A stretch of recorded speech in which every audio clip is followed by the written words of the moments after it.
ಸ್ನೇಹಿತರೆ ಎಲ್ರಿಗೂ ನಮಸ್ಕಾರ. ನಾನು ಪ್ರವೀಣ್ ಎಸ್ ಕೋಲಾರದಿಂದ ವಿಜ್ಞಾನ ಮತ್ತು ಗಣಿತ ಸಂವಾಹಕ. ಇವತ್ತು ನಾವು ನಿಮಗೆ ಒಂದು ಸಬ್ಜೆಕ್ಟ್ ಸ್ಪೆಸಿಫಿಕ್ ಆಗಿರುವಂತ ಕಂಪ್ಯೂಟರ್ ಅವೇರ್ನೆಸ್ ವಿಡಿಯೋನ ಹೊರಗೆ ತರ್ತಾ ಇದ್ದೀವಿ. ಈ ಒಂದು ವಿಡಿಯೋದಲ್ಲಿ ಇವತ್ತು ನಾವು ನಿಮ್ಮ ಜೊತೆಗೆ ಚರ್ಚೆ ಮಾಡುವಂತ ಒಂದು ಟಾಪಿಕ್ MS ಎಕ್ಸೆಲ್ಗೆ ಸಂಬಂಧಿಸಿದ್ದಾಗಿದೆ. ಬನ್ನಿ, ಒಂದಷ್ಟು ಹೊಸ ವಿಚಾರಗಳು, ಒಂದಷ್ಟು ಶಾರ್ಟ್ಕಟ್ ಕೀಸ್ ಮತ್ತು ಇನ್ನೊಂದಷ್ಟು ಹೊಸ ತಂತ್ರಗಳನ್ನ ನಾವು ಈ ಎಕ್ಸೆಲ್ ಅಲ್ಲಿ ಹೇಗೆ ಅಳವಡಿಸ್ಕೋಬಹುದು ಮತ್ತು ಇದರಲ್ಲಿ ಯಾವ ರೀತಿಯ ಪ್ರಶ್ನೆಗಳನ್ನ ಕೇಳಬಹುದು ಅನ್ನೋದ್ರ ಬಗ್ಗೆ ಇನ್ನೊಂದಷ್ಟು ತಿಳ್ಕೊಳ್ತಾ ಹೋಗೋಣ. ಸ್ನೇಹಿತರೆ, ಮತ್ತೊಮ್ಮೆ ನಿಮಗೆ ಈ ಒಂದು ಎಕ್ಸೆಲ್ ವಿಡಿಯೋಗೆ ಸ್ವಾಗತ ಕೋರ್ತಾ, ಪ್ರಪ್ರಥಮವಾಗಿ MS ಎಕ್ಸೆಲ್ ಅನ್ನೋದು ಮೈಕ್ರೋಸಾಫ್ಟ್ ಎಕ್ಸೆಲ್ ಮತ್ತು ಇದು ಒಂದು ಅಪ್ಲಿಕೇಶನ್ ಸಾಫ್ಟ್ವೇರ್ ಆಗಿದೆ ಅಂತ ಹೇಳ ಬಯಸ್ತೀನಿ. ಈ ಅಪ್ಲಿಕೇಶನ್ ಸಾಫ್ಟ್ವೇರ್ ನಲ್ಲಿ ಕ್ರಿಯೇಟ್ ಆಗುವಂತ ಫೈಲ್ಗಳೆಲ್ಲವೂ .xls ಎಕ್ಸ್ಟೆನ್ಷನ್ ಹೊಂದಿರುತ್ತೆ. ಹೈಯರ್ ವಿಂಡೋಸ್ ಅಥವಾ ಹೈಯರ್ ಮೈಕ್ರೋಸಾಫ್ಟ್ ಆಫೀಸ್ ನ ವರ್ಷನ್ಗಳಲ್ಲಿ ಈ ಎಕ್ಸೆಲ್ ಶೀಟ್ಗಳು ಅಥವಾ ಈ ಎಕ್ಸೆಲ್ ಫೈಲ್ಗಳು .xlsx ಅನ್ನೋ ಎಕ್ಸ್ಟೆನ್ಷನ್ ನ ಹೊಂದಿರುತ್ತೆ. ಹಾಗಾಗಿ .xls ಎಲ್ಲೆಲ್ಲಿದೆ ಅದೆಲ್ಲವೂ ಮೈಕ್ರೋಸಾಫ್ಟ್ ಎಕ್ಸೆಲ್ ಅಲ್ಲಿ ಓಪನ್ ಆಗುವಂತ ಫೈಲ್ಸ್ ಅಂತ ನಾವು ತಿಳಿಬೇಕಾಗತ್ತೆ. ಬನ್ನಿ, ಇದಕ್ಕೆ ಸಂಬಂಧಿಸಿದಂತೆ ಕೆಲವು ಪ್ರಶ್ನೆ ಉತ್ತರಗಳನ್ನ ತಗೊಳ್ಳೋಣ. ಮೊದಲನೇದಾಗಿ, which of the following is not the correct method of editing the cell content? ಕೆಳಗಿನವುಗಳಲ್ಲಿ ಯಾವುದು ಸೆಲ್ ನಲ್ಲಿ ಇರುವ ವಿಷಯವನ್ನು ಬದಲಾಯಿಸುವ ಸರಿಯಾದ ವಿಧಾನವಲ್ಲ. ಈಗಾಗಲೇ ಸೆಲ್ ಅಂದ್ರೆ ಏನು ಅಂತ ನಿಮಗೆ ಗೊತ್ತಿದೆ. It is the basic unit of Excel. Row ಮತ್ತು ಕಾಲಮ್ಗಳು ಸೇರುವಂತ ಜಾಗವನ್ನ ನಾವು ಸೆಲ್ ಅಂತ ಕರಿತೀವಿ. ಈ ಸೆಲ್ ಅಲ್ಲಿ ನಾವು ನಮಗೆ ಬೇಕಾಗಿರುವಂತ ಟೆಕ್ಸ್ಟ್, ನಂಬರ್, ಚಾರ್ಟ್ ಅಥವಾ ಇಮೇಜ್ ಇವೆಲ್ಲವನ್ನು ಸ್ಟೋರ್ ಮಾಡಬಹುದಾಗಿದೆ. ಹಾಗಾದ್ರೆ ಇದಕ್ಕೆ ಸರಿಯಾದ ಉತ್ತರ ಯಾವುದು? Press the Alt key, press the F2 key, click the formula bar or double click the cell.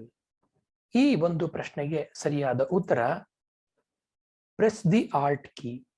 ಅಂದ್ರೆ Alt ಕೀ ಪ್ರೆಸ್ ಮಾಡೋದ್ರಿಂದ ನಾವು ಎಡಿಟ್ ಮಾಡೋದಿಕ್ಕೆ ಆಗಲ್ಲ. ಹಾಗಾದ್ರೆ ಎಡಿಟ್ ಮಾಡೋದು ಯಾವ್ಯಾವ್ದ್ರಿಂದ? ಸೆಲ್ ನ ಎಡಿಟ್ ಮಾಡಬೇಕು ಅಂದ್ರೆ F2 ಅಂದ್ರೆ ಫಂಕ್ಷನಲ್ ಕೀ ಪ್ರೆಸ್ ಮಾಡಬೇಕು, ಅಥವಾ ಫಾರ್ಮುಲಾ ಬಾರ್ ನ ಕ್ಲಿಕ್ ಮಾಡಬಹುದು, ಅಥವಾ ಸೆಲ್ ಮೇಲೆ ಮೌಸ್ ಅಲ್ಲಿ ಡಬಲ್ ಕ್ಲಿಕ್ ಮಾಡಬಹುದು. ಈ ಮೂರು ವಿಧಾನಗಳಿಂದ ಸೆಲ್ ನಲ್ಲಿ ಇರುವಂತಹ ಕಂಟೆಂಟ್ ನ ನಾವು ಎಡಿಟ್ ಮಾಡೋದಿಕ್ಕೆ ನಮಗೆ ಅನುಕೂಲ ಆಗುತ್ತೆ. ಎರಡನೇ ಪ್ರಶ್ನೆ, the name box on to the left of the formula bar is called. ಏನನ್ನ ತೋರಿಸುತ್ತೆ ಅಂತ? The name box on the left of the formula bar ಅಂದ್ರೆ ಫಾರ್ಮುಲಾ ಬಾರ್ ಬಲಗಡೆಗಿದೆ, ಎಡಭಾಗದಲ್ಲಿರುವಂತಹ ಹೆಸರಿನ ಬಾಕ್ಸ್ ಏನನ್ನ ತೋರಿಸುತ್ತೆ? Does it show the name of the workbook currently working on? Does it show the name of the worksheet currently working on? Or does it show the name of the cell or range currently working on, or none of the above? ಇದಕ್ಕೆ ಸರಿಯಾದ ಉತ್ತರ ನಾವು ಗಮನಿಸಿ ನೋಡಿದ್ದಾದ್ರೆ show the name of the cell are range currently working on. ಅಂದ್ರೆ ಪ್ರತಿ ರೋಗೂ 1, 2, 3, 4 ಅಂತ ಹೆಸರಿದೆ. ಪ್ರತಿ ಕಾಲಮ್ಗೂ ABCD Z ವರ್ಗೂ, ಆಮೇಲೆ AA, AB, AC, AD ಅಂತ ಹಾಗೆ ನಮಗೆ ಬೇಕಾದಷ್ಟು ಕಾಲಮ್ಗಳು ಮತ್ತು ರೋಗಳು ಸಿಗುತ್ತೆ. ಈಗ ಒಂದು ರೋ ಒಂದು ಕಾಲಮ್ನ ನಾನು ಸೆಲೆಕ್ಟ್ ಮಾಡಿದ್ದೀನಿ ಅಂದ್ರೆ, ಒಂದು ಸೆಲ್ ನ ಸೆಲೆಕ್ಟ್ ಮಾಡಿದ್ದೀನಿ ಅಂದ್ರೆ, ಆ ಸೆಲ್ಲು ಯಾವುದೋ ಒಂದು ಪರ್ಟಿಕ್ಯುಲರ್ ರೋ ಮತ್ತು ಪರ್ಟಿಕ್ಯುಲರ್ ಕಾಲಮ್ದಾಗಿರುತ್ತೆ.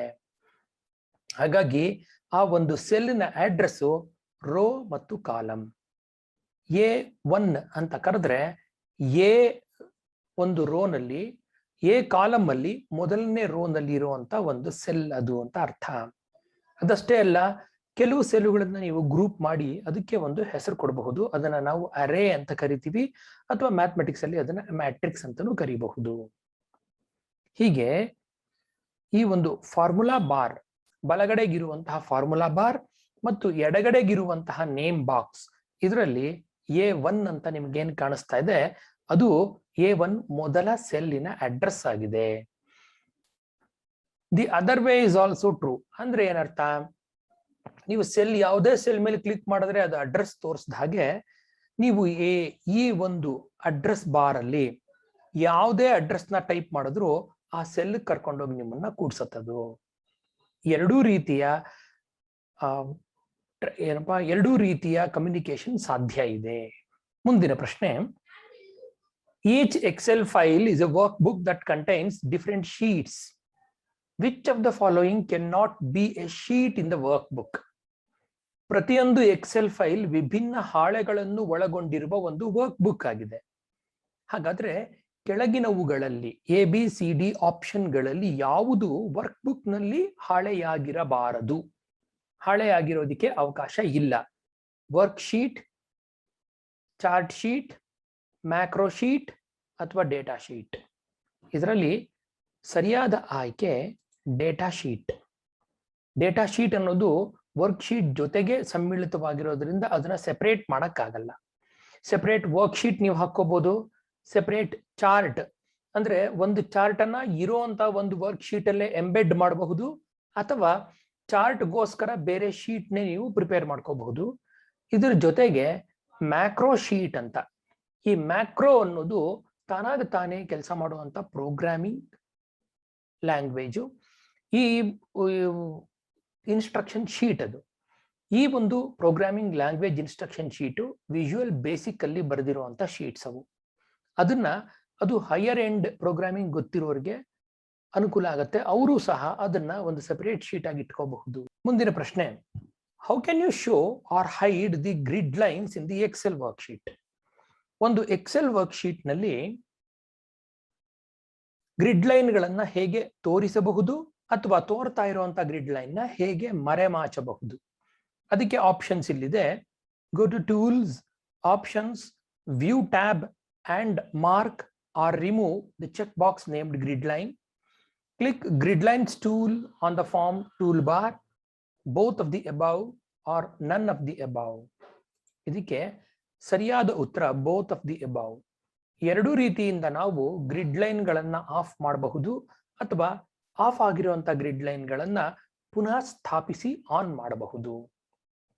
ಅಂದ್ರೆ tools, options, view tab on mark. ಒಂದು ಎಚ್ಚರಿಕೆ ಮಾತನ್ನ ನಾನು ನಿಮ್ಗೆ ಇಲ್ಲಿ ಹೇಳೋದಕ್ಕೆ ಇಷ್ಟಪಡ್ತೀನಿ. ಏನಂದ್ರೆ ಕೆಲವು ವರ್ಷನ್ಗಳಲ್ಲಿ ಕೆಲವು ತಂತ್ರಗಳು ಬದಲಾಗುತ್ತೆ.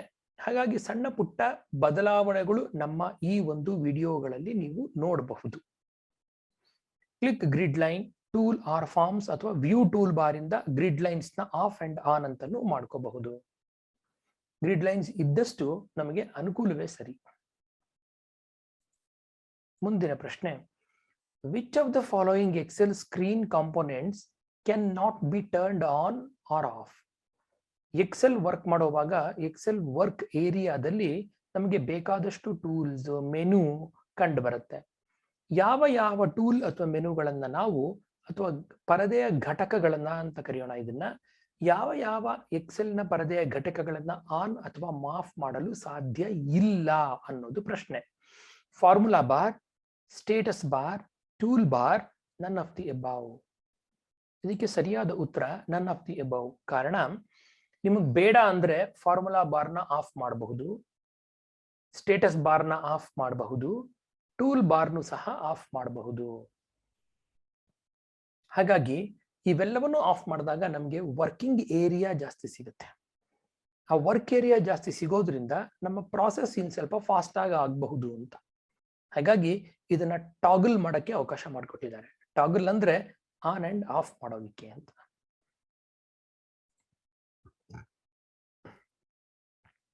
What happens when you press Ctrl X after selecting some cells in Excel? Excel ನಲ್ಲಿ ಕೆಲವು ಸೆಲ್ ಗಳನ್ನು ಆಯ್ಕೆ ಮಾಡಿದ ನಂತರ ನೀವು Ctrl X ಅನ್ನು ಒತ್ತಿದಾಗ ಏನಾಗುತ್ತದೆ? Ctrl X ಅನ್ನೋದು ಕಟ್ ಅನ್ನೋದು ನಮ್ಗೆ ಈಗಾಗಲೇ ಗೊತ್ತಿರುವಂತದ್ದು. ಕಟ್ಟಿಗೆ ನಾವು ಉಪಯೋಗಿಸುವಂತ ಒಂದು shortcut key. The cell content of the selected cells disappear from the cell and stored in the clipboard. The cells selected are marked for cutting. The selected cells are deleted and the cells are shifted left. The selected cells are deleted and cells are shifted up. ನೋಡಿ, ಆಯ್ಕೆಗಳು ಎಷ್ಟು ಸಮಂಜಸವಾಗಿ ಕೊಟ್ಟಿದ್ದಾರೆ. ಇದರಲ್ಲಿ ಸರಿಯಾದ ಉತ್ತರ B ಅಥವಾ the cells selected are marked for cutting.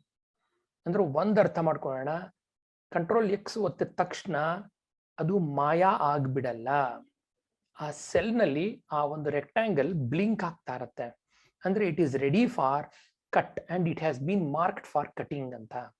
ನೀವು ಬೇರೆ ಕಡೆ ಎಲ್ಲಾದ್ರೂ ಪೇಸ್ಟ್ ಮಾಡಿದ ತಕ್ಷಣ ಇದು ಮಾಯ ಆಗತ್ತೆ, ಅಲ್ಲಿವರೆಗೂ ಈ ಬ್ಲಿಂಕಿಂಗ್ ಹೋಗಲ್ಲ. ಇದು ಎಕ್ಸೆಲ್ ನ ವಿಶೇಷ. ಅದೇ ಬೇರೆ ಕಡೆ ನಾವೇನಾದ್ರೂ ಕಂಟ್ರೋಲ್ ಎಕ್ಸ್ ಹೊಡೆದ್ರೆ ಅಲ್ಲಿ ಮಾಯ ಆಗತ್ತೆ.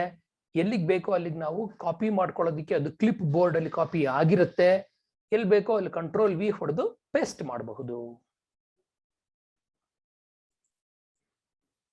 Which of the following options is not available in paste special dialog box? Paste ಅನ್ನೋದು ಗೊತ್ತು, ಆದರೆ ಪೇಸ್ಟ್ ಸ್ಪೆಷಲ್ ಎಲ್ಲಿದೆ? ಎಕ್ಸೆಲ್ ಮಾತ್ರ ವಿಶೇಷವಾಗಿದೆ.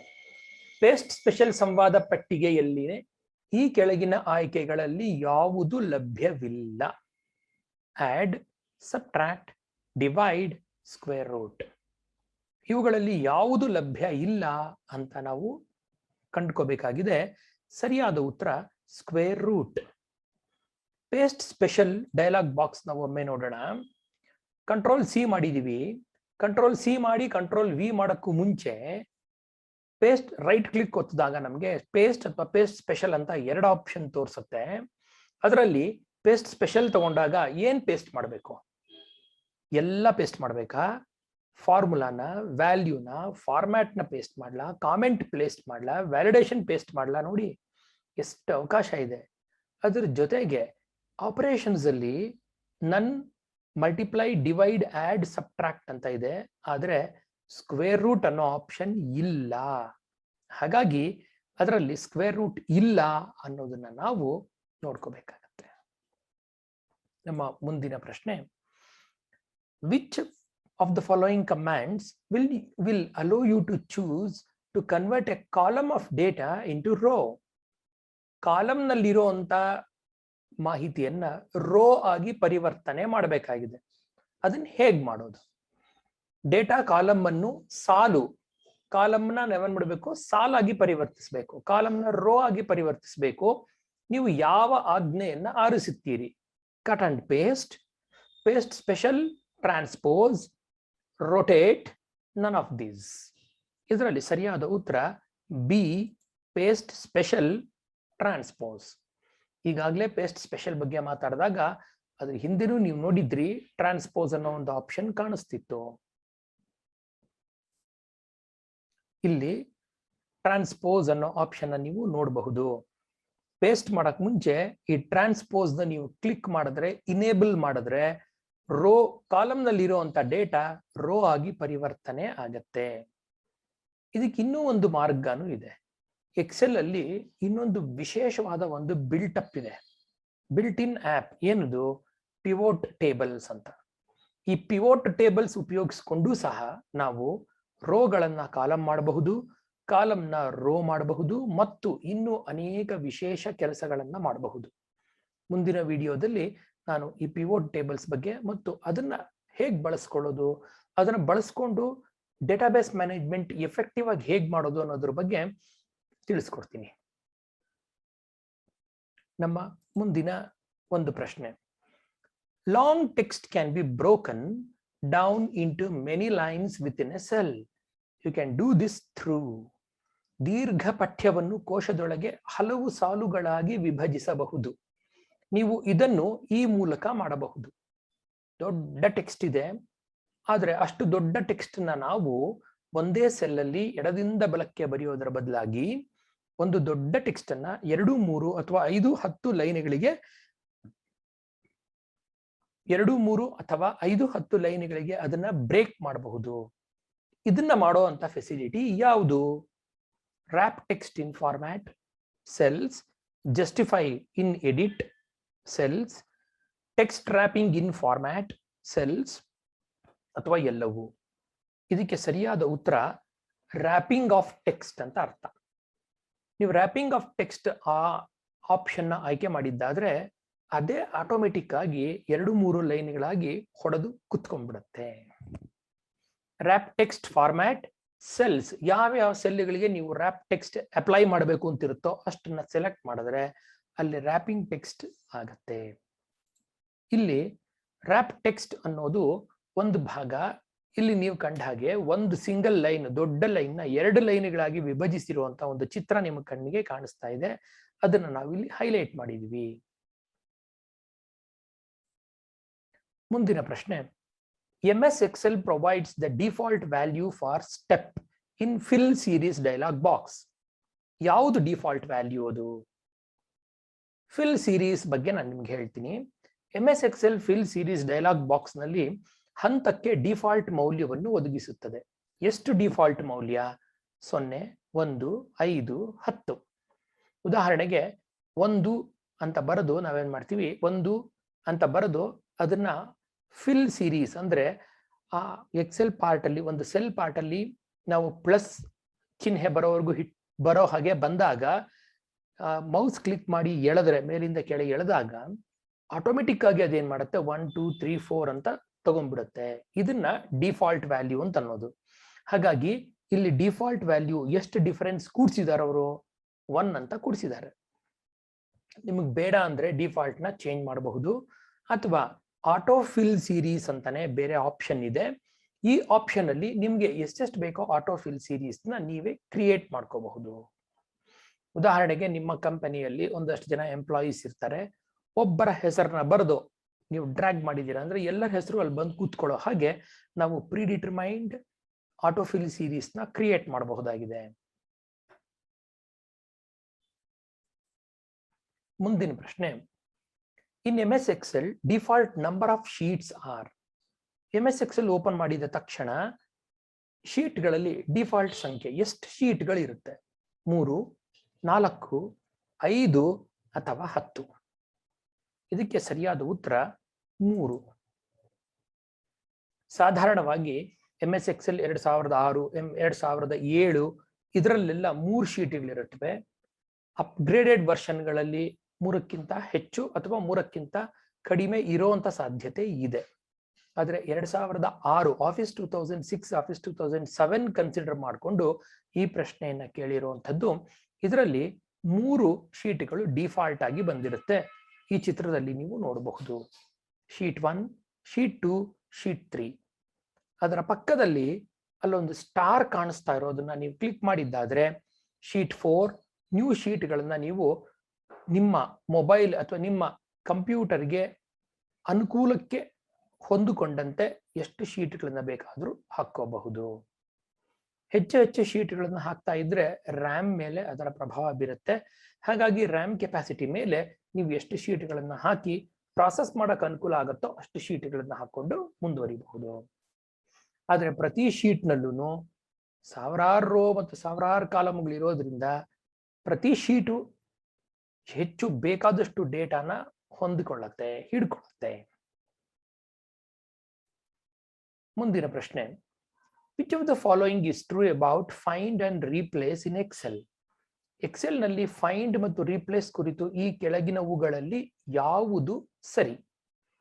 You can search for bold and replace with italics. You can decide whether to look for a whole word or not. You can search in formula also, all of the above. Find and replace Excel ಅಲ್ಲಿ ವಿಶೇಷವಾಗಿರುವಂತದ್ದು. Paste ಹೇಗೆ special ಆಗಿದೆ ಹಾಗೆ find and replace ಸಹ special ಆಗಿರುವಂತದ್ದು. ಇಲ್ಲಿ ನಾವು ಈಗಾಗಲೇ ಇರುವಂತ ವರ್ಡ್, ಅದರಲ್ಲಿ ಬೋಲ್ಡ್ ಆಗಿರೋ ವರ್ಡ್ಗಳನ್ನೇ ಹುಡುಕಬಹುದು, ಇಟ್ಯಾಲಿಕ್ ಆಗಿರೋ ವರ್ಡ್ಗಳನ್ನೇ ಹುಡುಕಬಹುದು, ಪೂರ್ಣ ಪ್ರಮಾಣದ ವರ್ಡ್ಸ್ ನ ಹುಡುಕಬಹುದು, ಅಥವಾ ವರ್ಡ್ ನಲ್ಲಿ ಒಂದು ಭಾಗವಾಗಿರುವಂತಹ ವರ್ಡ್ ಅನ್ನ ಸಹ ಹುಡುಕಬಹುದು, ಫಾರ್ಮುಲಾಗಳನ್ನ ಹುಡುಕಬಹುದು, ಫಾರ್ಮುಲಾದಲ್ಲಿರುವಂತಹ ವ್ಯಾಲ್ಯೂಗಳನ್ನು ಸಹ ಹುಡುಕಬಹುದು. ಹಾಗಾಗಿ ಇದಕ್ಕೆ ಸರಿಯಾದ ಉತ್ತರ ಆಲ್ ಆಫ್ ದಿ ಅಬೌವ್. ಬರೀ ಹುಡುಕೋದಷ್ಟೇ ಅಲ್ಲ, ಹುಡುಕಿ ಮರುಸ್ಥಾಪಿಸಬಹುದು, ರಿಪ್ಲೇಸ್ ಸಹ ಮಾಡಬಹುದು.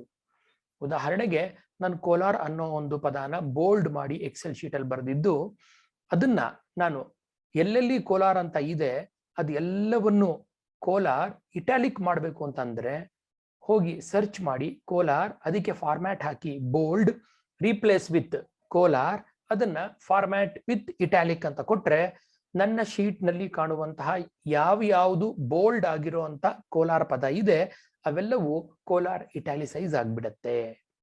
ಇಷ್ಟು ಅವಕಾಶ ಇದೆ. ಅದಷ್ಟೇ ಅಲ್ಲ, ಫಾರ್ಮ್ಯಾಟ್ ಸ್ಪೆಷಲ್ ಅಂತಾನೂ ಒಂದಿದೆ. ಅಲ್ಲಿ ನೀವು ಯಾವ್ಯಾವುದು ಬೋಲ್ಡ್ ಆಗಿದೆ ಅದಕ್ಕೆ ಆ ಸೆಲ್ಗೆ ಬೇರೆ ಬೇರೆ ಕಲರ್ ಸಹ ಕೊಡಬಹುದು. ಇಲ್ಲಿದೆ ನೋಡಿ, ಫೈಂಡ್ ಮತ್ತು replace dialogue box.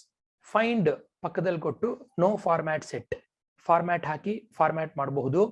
Replace format ಮಾಡಬಹುದು, ಮ್ಯಾಚ್ ಕೇಸ್ ಹುಡುಕ್ಬಹುದು, ಮ್ಯಾಚ್ ಎಂಟೈರ್ ಸೆಲ್ ಕಂಟೆಂಟ್ ಹುಡುಕ್ಬಹುದು. ಯಾವುದ್ರಲ್ಲಿ, ಇಡೀ ಶೀಟ್ ನಲ್ಲ, ವರ್ಕ್ ಬುಕ್ ಅಲ್ಲ, ಅಥವಾ ಸರ್ಚ್ ರೋಗಳನ್ನು ಸರ್ಚ್ ಮಾಡಬೇಕಾ, ಕಾಲಮ್ ಸರ್ಚ್ ಮಾಡಬೇಕಾ, ಅಥವಾ ಫಾರ್ಮುಲಾಗಳಲ್ಲಿ ಹುಡುಕ್ಬೇಕಾ, ಇನ್ನೂ ಆಪ್ಷನ್ಸ್ ಬೇರೆ ಬೇರೆ ತರಹದ್ದಿದೆ. ಫೈಂಡ್ ನೆಕ್ಸ್ಟ್ ಅಥವಾ ರೀಪ್ಲೇಸ್ ಆಲ್. ನಮ್ಮ ಅನುಕೂಲಕ್ಕೆ ತಕ್ಕಂತೆ ನಾವು ಬೇಕಾದಷ್ಟು ಫಾರ್ಮ್ಯಾಟಿಂಗ್ ಕೆಲಸಗಳನ್ನ ಎಕ್ಸೆಲ್ ಅಲ್ಲಿ ತುಂಬಾ ಚೆನ್ನಾಗಿ ಮಾಡಬಹುದು. ಒಂದೇ ಒಂದು ಅಂಶ ಏನಪ್ಪಾ ಅಂದ್ರೆ, we need to spend more and more time practicing Excel. ಅಷ್ಟೇ ಬೇಕಾಗಿರೋದು. ಮುಂದಿನ ಪ್ರಶ್ನೆ, which menu option can be used to split windows into 2 or windows into 4? ವಿಂಡೋಗಳನ್ನು 2 ಭಾಗಗಳಾಗಿ ವಿಭಜಿಸಲು ಯಾವ ಮೆನು ಆಯ್ಕೆಯನ್ನು ಬಳಸಬಹುದು? ಒಂದೇ ಪ್ಲಾಟ್ಫಾರ್ಮ್, ಒಂದೇ ಶೀಟ್ ನ ನೀವು 2, 3, 4 ಭಾಗಗಳಾಗಿ ವಿಂಗಡಿಸಿ ವಿಭಾಗಗಳನ್ನಾಗಿ ಮಾಡಿ ನೋಡ್ತಾ ಹೋಗ್ಬಹುದು. ಅದನ್ನ ಮಾಡೋದಿಕ್ಕೆ ನಮ್ಮ ಹತ್ರ ಇರುವಂತ shortcut key view window split ಅನ್ನೋದು ಮೆನು ಡ್ರೈವ್. ಮೆನು ಇಂದ ಮಾಡಿರುವಂತಹ ಈ ಒಂದು ಆಯ್ಕೆ. ವ್ಯೂ ನಲ್ಲಿ ವಿಂಡೋಸ್ಗೆ ಹೋಗಿ ಸ್ಪ್ಲಿಟ್ ಅಂತ ಕೊಡಬಹುದು, ಅಥವಾ ವ್ಯೂ ಮೆನುನಲ್ಲಿ ವಿಂಡೋ ಮೆನುನಲ್ಲಿ ಸ್ಪ್ಲಿಟ್ ಅಂತ ಇಲ್ಲಿದೆ option.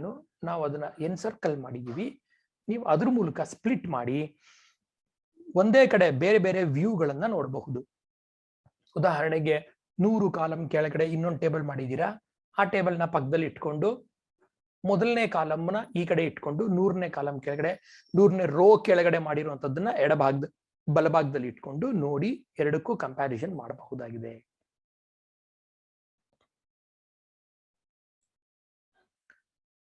Which of the following is not a valid data type in Excel? ಈ ಕೆಳಗಿನವುಗಳಲ್ಲಿ ಯಾವುದು ಎಕ್ಸೆಲ್ ನಲ್ಲಿ ಮಾನ್ಯವಾದ ಡೇಟಾ ಪ್ರಕಾರವಲ್ಲ? ಡೇಟಾ ಅನ್ನೋದು ಯಾವುದು ಅಲ್ಲ ಅನ್ನೋದನ್ನ ನಾವು ಹುಡುಕಬೇಕಾಗಿದೆ. ABCD ನಲ್ಲಿ ಕ್ಯಾರೆಕ್ಟರ್, ನಂಬರ್, ಲೇಬಲ್ ಅಥವಾ ಡೇಟ್ ಆರ್ ಟೈಮ್. ಒಂದು ಸೆಲ್ ಒಳಗಡೆ ನಾವು ಒಂದು ಡೇಟಾನ ಹಾಕುವಾಗ ಅದನ್ನ ನಾವು ನಂಬರ್ ಆಗಿ ಹಾಕಬಹುದು, ಲೇಬಲ್ ಆಗಿ ಹಾಕಬಹುದು. ಲೇಬಲ್ ಅಂದ್ರೆ ಕ್ಯಾರೆಕ್ಟರು ಸೇರ್ಕೊಳ್ಳುತ್ತೆ, ವರ್ಡ್ ಸೇರ್ಕೊಳ್ಳುತ್ತೆ, ಸ್ಪೆಷಲ್ ಸಿಂಬಲ್ಸ್ ಎಲ್ಲ ಸೇರ್ಕೊಳ್ಳುತ್ತೆ. ಡೇಟ್ ಅಂಡ್ ಟೈಮ್ ಪ್ರಕಾರ ಡೇಟೇ ಬೇರೆ ತರ ತಗೊಳುತ್ತೆ ಮತ್ತು ಟೈಮ್ ಅನ್ನೋದನ್ನೇ ಬೇರೆ ತರಹದ ಅರ್ಥ ಮಾಡ್ಕೊಳ್ಳುತ್ತೆ. ಹಾಗಾಗಿ ಎಕ್ಸೆಲ್ ನಲ್ಲಿ ಮಾನ್ಯವಾದ ಡೇಟಾ ಪ್ರಕಾರ ಅಲ್ಲದಿರೋ ಅಂದ್ರೆ ಮಾನ್ಯವಲ್ಲದ ಡೇಟಾ ಪ್ರಕಾರ ಕ್ಯಾರೆಕ್ಟರ್ ಆಗಿದೆ. ನಮ್ಮ ಮುಂದಿನ ಪ್ರಶ್ನೆ, what will be the output if you format the cell containing 5436.8 as #00? ನೀವು 5636.8 ಅನ್ನೋ ಒಂದು ದತ್ತ ವಿವರವನ್ನ ಹೊಂದಿರುವಂತಹ ಸೆಲ್ ಅನ್ನ ಫಾರ್ಮ್ಯಾಟ್ ಮಾಡ್ತೀರಾ. ಫಾರ್ಮ್ಯಾಟ್ ಮಾಡಿದಾಗ ಯಾವ ತರ ಫಾರ್ಮ್ಯಾಟ್ ಮಾಡ್ತೀರಾ? #0.00 ಅಂತ ಫಾರ್ಮ್ಯಾಟ್ ಮಾಡಿದ್ದೀರಾ. ಅದರ ಔಟ್ಪುಟ್ ಏನಾಗುತ್ತೆ? 5430, 5436.80, 5436.8 ಅಥವಾ 6.8. ಇದೊಂದು ವಿಶೇಷತೆಯನ್ನ ನಾವಿಲ್ಲಿ ಗಮನಿಸಬೇಕು. ನಮಗೆ ಡೆಸಿಮಲ್ ಪಾಯಿಂಟ್ ಆದಮೇಲೆ ಎಷ್ಟು ಟರ್ಮ್ಸ್ ಅಥವಾ ಎಷ್ಟು ಡಿಜಿಟ್ಸ್ ಬೇಕು ಅನ್ನೋದನ್ನು ಸಹ ನಾವಿಲ್ಲಿ ಚರ್ಚೆ ಮಾಡಬಹುದು. ಅದನ್ನ ಅದೇ ಏನ್ ಮಾಡುತ್ತೆ, ಕನ್ಕ್ಯಾಟಿನೇಟ್ ಮಾಡಿಕೊಂಡು ಅದೇ ಕ್ಯಾಲ್ಕುಲೇಟ್ ಮಾಡಿಕೊಂಡು ನಮಗೆ ಹತ್ತಿರದ ಉತ್ತರವನ್ನ ಕೊಡುವಂತ ವ್ಯವಸ್ಥೆ ಈ ಎಕ್ಸೆಲ್ ನಲ್ಲಿ ಇದೆ. ಹಾಗಾಗಿ ಈ ಫಾರ್ಮ್ಯಾಟ್ ಕೊಟ್ಟ ತಕ್ಷಣ ನಮಗ್ ಬರುವಂತಹ ಉತ್ತರ 5436.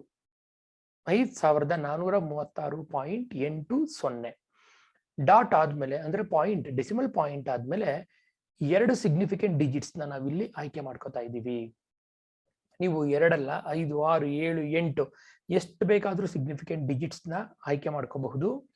ಈಗಾಗ್ಲೇ 5.834770 ಅಂತ ಕೊಟ್ಟು 0.00 ಅಂತ ಕೊಟ್ಟಾಗ್ಲೂ 5, 6 ಸಿಗ್ನಿಫಿಕೆಂಟ್ ಡಿಜಿಟ್ಸ್ ಇರೋದನ್ನ ಅದೇನ್ ಮಾಡತ್ತೆ, 2 ಸಿಗ್ನಿಫಿಕೆಂಟ್ ಡಿಜಿಟ್ಸ್ಗೆ ರೌಂಡ್ ಆಫ್ ಮಾಡಿ ಸಹ ನಮಗೆ ಉತ್ತರವನ್ನ ಕೊಡುತ್ತೆ. ಹಾಗಾಗಿ ಸಿಗ್ನಿಫಿಕೆಂಟ್ ಡಿಜಿಟ್ಸು, ಅದರ ಆಯ್ಕೆ, ಈ ಎಲ್ಲವನ್ನೂ ಸಹ, ಅದಷ್ಟೇ ಅಲ್ಲ, ಇಂಡಿಯನ್ ಸಿಸ್ಟಮ್ ಅಲ್ಲಿ ಕಾಮ ಹಾಕೋದು, ಇಂಟರ್ನ್ಯಾಷನಲ್ ಸಿಸ್ಟಮ್ಸ್ ಅಲ್ಲಿ ಕಾಮ ಹಾಕುವಂಥದ್ದು, ಈ ಎಲ್ಲಾ ಕೆಲಸಗಳನ್ನು ಸಹ ನಾವು ಈ ಎಕ್ಸೆಲ್ ಮೂಲಕ ಸಾಧಿಸಬಹುದಾಗಿದೆ. ಸ್ನೇಹಿತರೆ, ಇದಿಷ್ಟು ಇವತ್ತು ನಾನು ನಿಮ್ಮೊಂದಿಗೆ ತೆಗೆದುಕೊಂಡಂತಹ ಕೆಲವು ಎಕ್ಸೆಲ್ನ ಪ್ರಶ್ನೆಗಳು. ಎಕ್ಸೆಲ್ ಅನ್ನೋದು ಒಂದಲ್ಲ ಎರಡಲ್ಲ ಸಾವಿರಾರು ಸಮುದ್ರಗಳ ಸಾರ.